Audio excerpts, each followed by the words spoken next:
Men Rahmonov Bekzod, yoshim 15 da. Sirdaryo viloyati Yangi shahridan keldim. Oilamizda shu 5 kishimiz. Dadam san'atkorlar, shu to'ylarga chiqib turadi.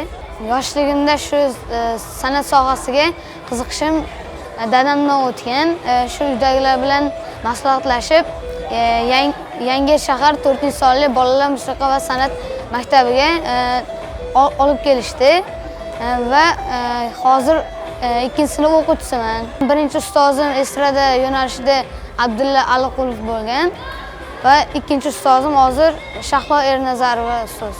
Shu ulardan katta asarlar olib, yaxshi tayyorgarlik qilib, o'zimiz ustimizda ishlab, harakatlar qilib o'rganyapmiz. Qo'shnilarimiz ko'chada ko'rishsa, meni o'rin olganlarimda natijalarim ko'rsa, xursand bo'lib, omad tilab turadi.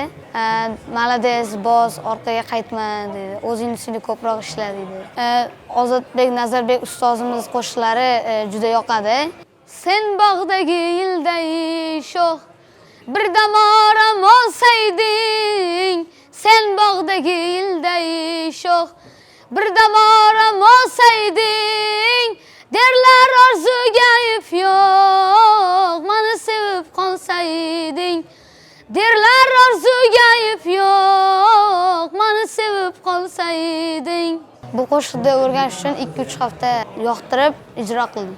Shu televizorda tomosha qilib o'tirgan paytimda Ozodbek Nazarbek ustozimiz televizorda chiqdi.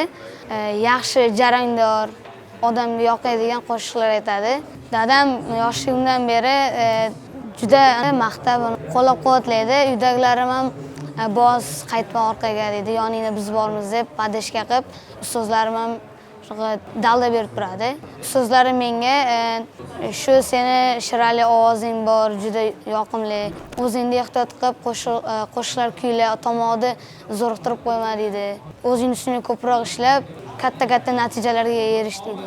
Kelajakda orzularim shu Ozodbek Nazarbek ustozimizga o'xshab xalq artisti bo'lish. Xudo xolasa Xalqlar do'stlik saroyida konsert bermoqchiman. Xudo xolasa maktabda bitirib Toshkentdagi Botir Zokirov nomidagi institutga topshirmoqchiman. Shu birinchi konkursim shu yoshlar ovozi bo'lyapti. O'tgan yil qatnasha olmadim, chunki 2 yil bo'ldi musikalning kelganimga. Shunga sal mehnat qilib, harakat qildik. Mana bu yil yoshlar ovozida qatnashyapman va respublika bosqichiga yetib keldim. Xudo xolasa endi hakamlar hay'ati yaxshi baholasa, nasib qilsa birinchi o'rinni olamiz. Respublika bosqichi uchun men Jasur Mirsagatov O'zbek bolasi degan qo'shig'ini tayyorlab keldim. Ko'kdalam, ko'kdalam, ozod diyorim dalasi. Bir tomon qaynar buloq, bir yonda oyning shu'lasi. Bunda bulbul chaqchaqi, bunda qumri nolasi. Xandalak hidi bilan ulg'aydi o'zbek bolasi. O hayot, gul hayot, hamisha bor bo'lgin hayot. Baxtima ko'z tegmasin, menga yor bo'lgin hayot. Tarqalib, mast to'planib, jamlanib har jolasi. Bir tanu, bir jon bo'lib ko'paydi o'zbek bolasi.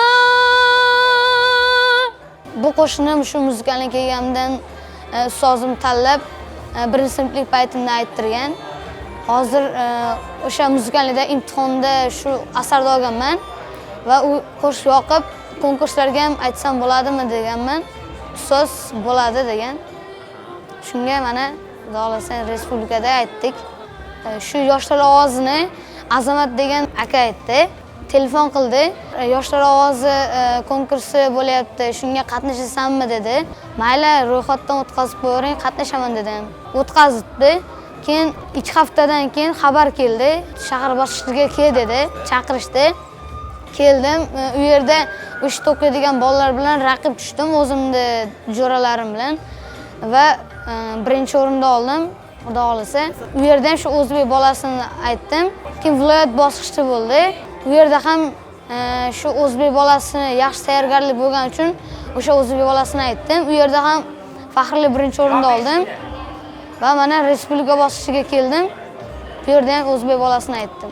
Respublika bosqichida ikkita otam, ikkita buvimdan, dadamdan, hammadan duo olib keldim. Ushbu bosqichda ishtirok etayotgan barcha ishtirokchilarga omad tilayman.